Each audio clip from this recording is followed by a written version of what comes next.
Welcome on into the Fantasy Football Forge Week 4 quarterback and tight end rankings. My name is Steve, and this week we're going to cover, we have projections. This is an expected range that you are seeing on the lower end, the higher end. That's all it is. It's a projection, and then I do my rankings. But obviously, I have these projections help me out with that. And to the left of the names, left of the names for the players is a little cube of color, and that's just the player temperature gauge. Red is good in all cases here. Blue is bad, so red hot, blue cold. Kind of think of it like that.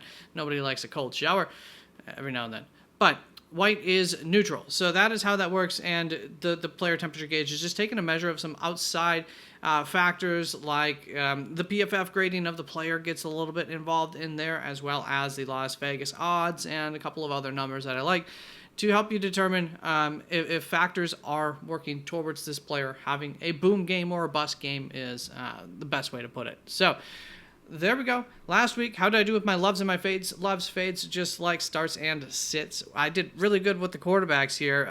Joe Burrow was my love, finished as the quarterback 7, and my fade was CJ Stroud, finished as the quarterback 25. So that's awesome.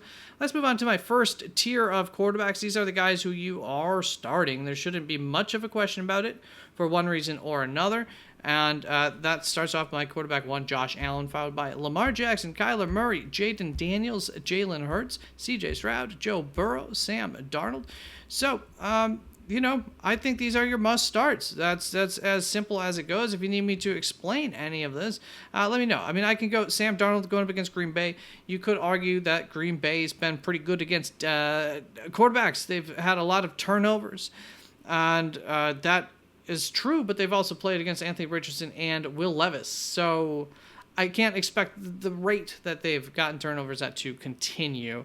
And overall, I think this is probably a pretty good matchup for Minnesota to put up some fantasy points. A little back and forth type game, probably. So bring us on to this second tier of quarterbacks. And this second tier goes from my quarterback 9 all the way down to my quarterback 18, kicking off with Dak Prescott going up against the New York Giants, followed by Patrick Mahomes, Brock Purdy, Derek Carr, Baker Mayfield, Jordan Love, Geno Smith, Aaron Rodgers, Anthony Richardson, and Jared Goff to cap this tier off. By and large, most of these matchups are at the best case scenario.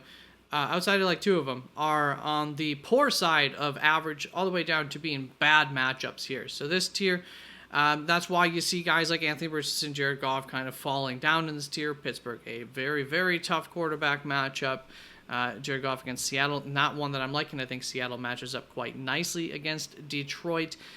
Devin Witherspoon, especially being able to take away one of the areas of the field that can help to make this offense, more consistently move around instead of a bigger boom or bust. So I am concerned about that Detroit offense for those reasons. On the other side of the field, we'll go over my love here. My quarterback 15, Geno Smith, going up against Detroit. And I want to avoid making this too easy for my love, which is why I did not choose Jaden Daniels. Obviously, you have Jaden Daniels, play him. Duh. Geno Smith is a part of the tie at quarterback 14 through the first 13 weeks this season. There is a three-way tie that I'm talking about. Patrick Mahomes, my fade of the week, is a part of that tie, along with Geno Smith and Aaron Rodgers, based on my EV equalized value system. It's just like average fantasy points per week, except it takes consistency into account, and it's a very good measure of which players help you to win, the most weeks throughout the year.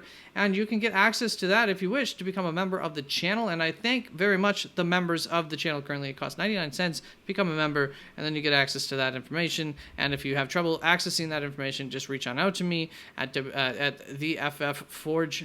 The Fantasy Football Forge at gmail.com. All right, link. Usually the email should be somewhere on the YouTube page under the About Me stuff and in some of my video descriptions. So, finishing up, why I love Geno Smith. Seattle is a team that I expect to continue to improve, and I think that they have the firepower to give it to this Detroit defense. I would call this an upset alert for Detroit. They're going to want to make sure not to fall behind in this one, or that could create trouble. But I'm thinking they kind of keep up with, give Seattle enough here that Geno Smith could have a big week, or maybe Seattle just comes out firing, knowing that if they get a lead against Detroit, that they're going to be in a good position.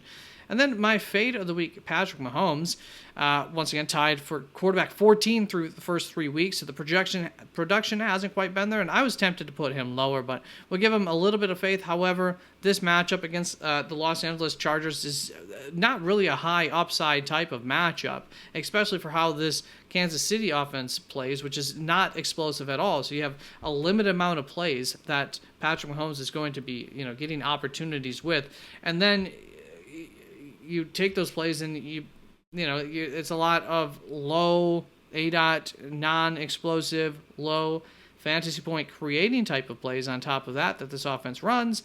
And where is the ceiling? There just really isn't one. And you can see the projections are definitely on board with that. If you can get yourself to sit Patrick Mahomes this week for someone, I'm highly on board with that. That's all I'll say about that. A little note, too, about that game, Kansas City versus Los Angeles Chargers. I do think Kansas City is going to want to watch it. They might want to pull a trick play or two, but this is a well-coached defense, regardless of talent and everything else. They should be well-coached, and that's always a disaster for trick plays. That's how, you get a 7-yard loss or worse on a play instead of the random touchdown with the guy.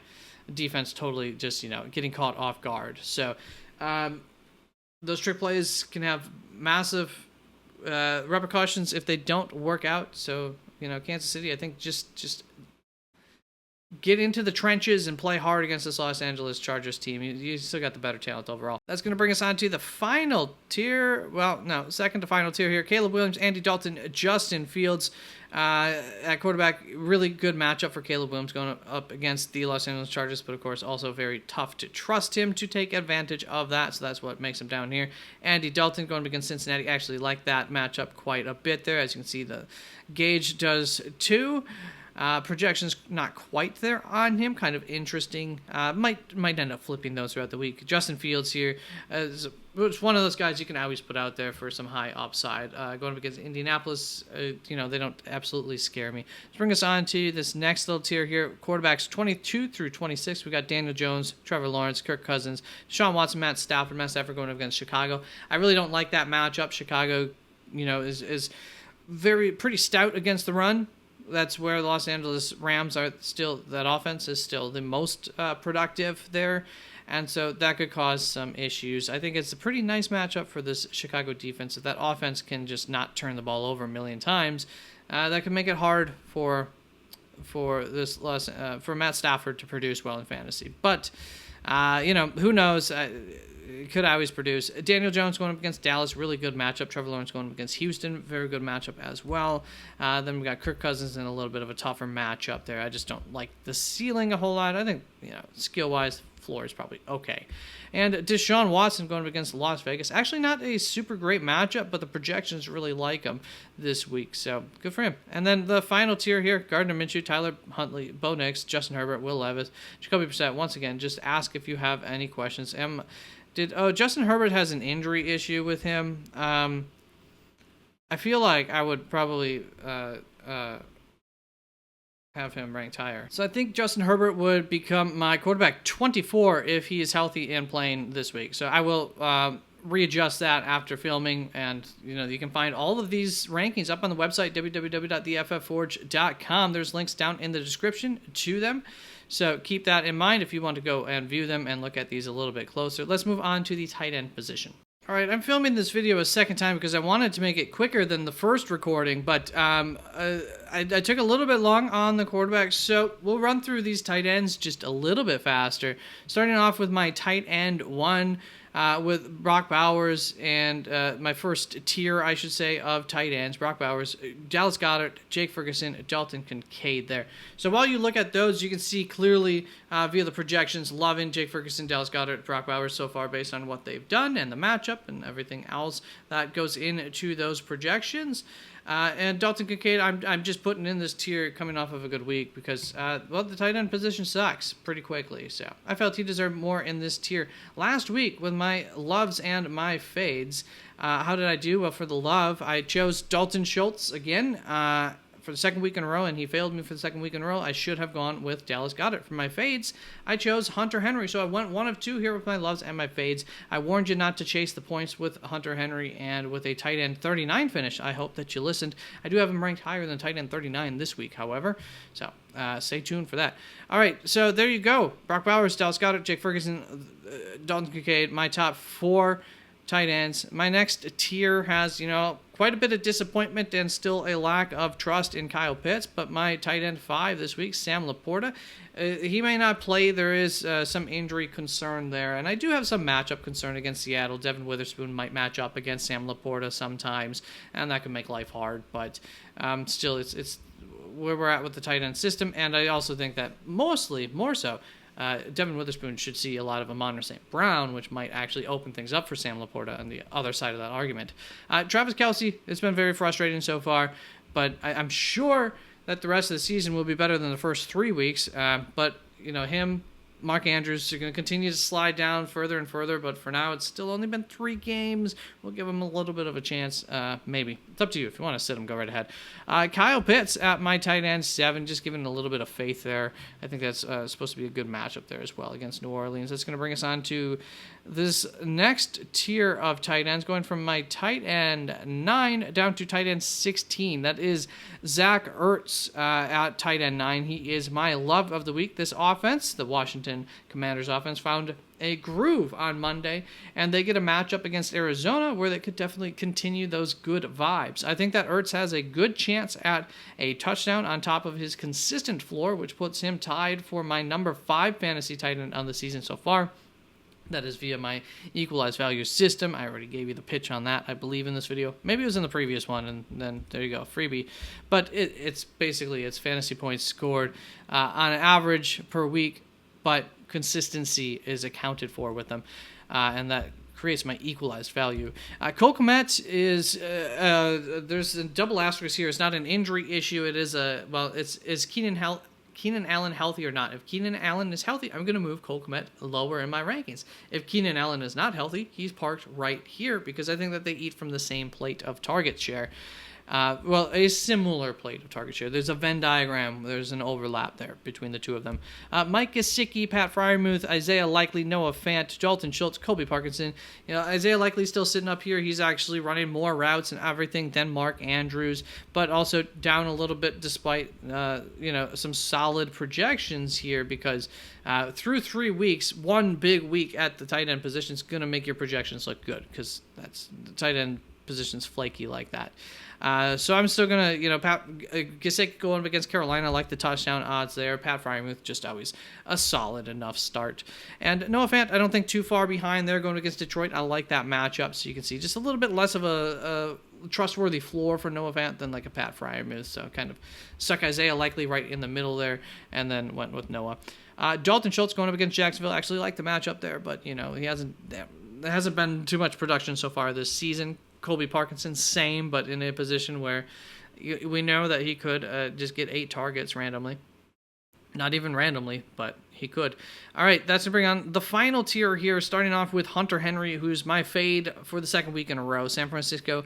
And this really just comes down to I didn't really want to discourage you from playing any of these guys because to me it was more of an optimistic argument for all of these guys, whereas now we start to get into a pessimistic amount. The pessimistic argument for Hunter Henry, despite his projections here, is that San Francisco has allowed the least amount of fantasy points to the tight end position this season at 2.3 points on average to the tight end position, not just one tight end on a team, to the entire tight end unit across 3 games so far. So, yeah, I don't really feel like attacking that, but I will if I have to. Tyler Conklin, Tucker Kraft, Brenton Strange, Jonnu Smith, Chigoziem Okonkwo, Cade Otton, Taysom Hill, Hayden Hurst. Continue, I finished my tight ends 18 through tight end 25 there. And all of these guys are useful. You can throw them out depending on, exactly how you feel ahead of other ones. But it's after these 25 tight ends that, I really hope that you're not having to pick from. Foster Moreau, Michael Mayer, the 2 that made it into my rankings here, but there's more. And then Current players not being ranked: Trey McBride, George Kittle, Evan Ingram. Doubtful on any of them playing. David Njoku does have a chance of playing this week, so we'll keep an eye out for that. Going against Las Vegas, not a bad matchup. Off the top of my head, if David Njoku is playing, I feel like he goes maybe ahead of Cole Kmet, maybe ahead of Zach Ertz, probably about tight end 9 if David Njoku's playing, and there's no bad reports surrounding that. All right, thank you very, very much. That's it. Let's close this on out, and I hope to see you Thursday, Saturday. Thursday, and Saturday, 6:30 p.m. Eastern Standard Time, live, where you can see me do these rankings. I will have updated rankings, and you can ask me start-sit questions. And then on Sunday morning, 2 hours prior to kickoff. All right, peace out.